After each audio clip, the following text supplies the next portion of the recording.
questi 70 eventi in Italia, in 20 regioni, quello della Sardegna era quello che, come dire, metteva insieme veramente tutto, cioè un luogo patrimonio dell'UNESCO e una musica patrimonio dell'UNESCO, quindi non potevamo spenderlo in un luogo che non fosse come dire, degno di questo. Quindi questo luogo alla fine si è dimostrato vincente, perché anche se ovviamente era piccolo, però alla fine siamo riusciti a mettere dentro tutta la gente e a dimostrare che alcune volte si possono fare delle cose belle anche nelle difficoltà. Insomma, in Sardegna poi i posti straordinari non mancano, mi pare che stasera la Sardegna abbia dato ancora un esempio di anche capacità, come dire, organizzativa e anche di quella creatività e improvvisazione che al jazz non deve mai mancare. L'energia, la voglia di fare bene premia, e poi il luogo, la gente, ovviamente la musica, quella bellissima del Concordo e Tenore di Rosei è stata magica, quindi il posto si è rivelato giusto e penso che sia un bel messaggio per una giornata così importante come quella dell'UNESCO in quanto, come dire, giornata internazionale del jazz.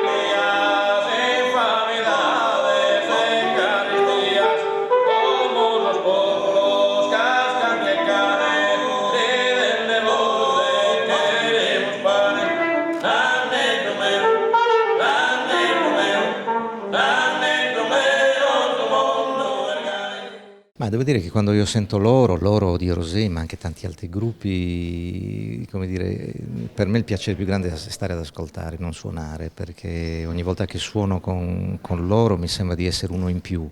E c'è stato un momento prima del primo bis in cui sono voluto entrare anch'io nel gruppo, perché mi sembrava bella questa idea, che è una cosa che non si fa normalmente, perché loro fanno una cosa talmente come dire, perfetta, così magica, così coerente, che io preferisco stare sempre ad ascoltare.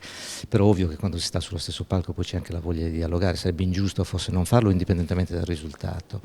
E allora era bella questa cosa dell'entrare in punta di piedi, perché io con la musica sarda cerco sempre di fare questo, la rispetto molto, la amo e penso che sia alcune volte difficile, non si può fare tutto, c'è un codice per ogni cosa, c'è un linguaggio da rispettare, e quando poi si riesce a trovare una strada, che può essere una strada sentimentale, creativa, linguistica, allora tanto meglio, però non è strettamente necessario. A me basta stare sul palco a vivere la stessa situazione, cercando di condividere anche due momenti separati. Poi se c'è un modo, come è stato stasera, di unirli, ancora meglio. Insomma, questo dimostra quanto poi la musica sia un linguaggio capace di abbattere le barriere e di provare a mettere insieme le cose. Bisogna perlomeno provarci, sarebbe delittuoso non farlo. Poi, ripeto, non tutte le ciambelle escono col buco, ma questo non spetta a noi dirlo. L'importante è essere lì con l'energia giusta e soprattutto col rispetto giusto verso le cose.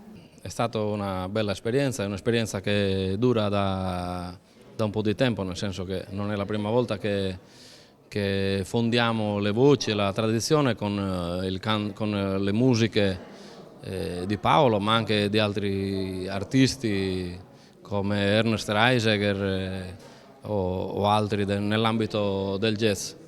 Una bellissima esperienza, un bellissimo incontro, un incontro tra sensibilità diverse ma che sanno fondersi bene.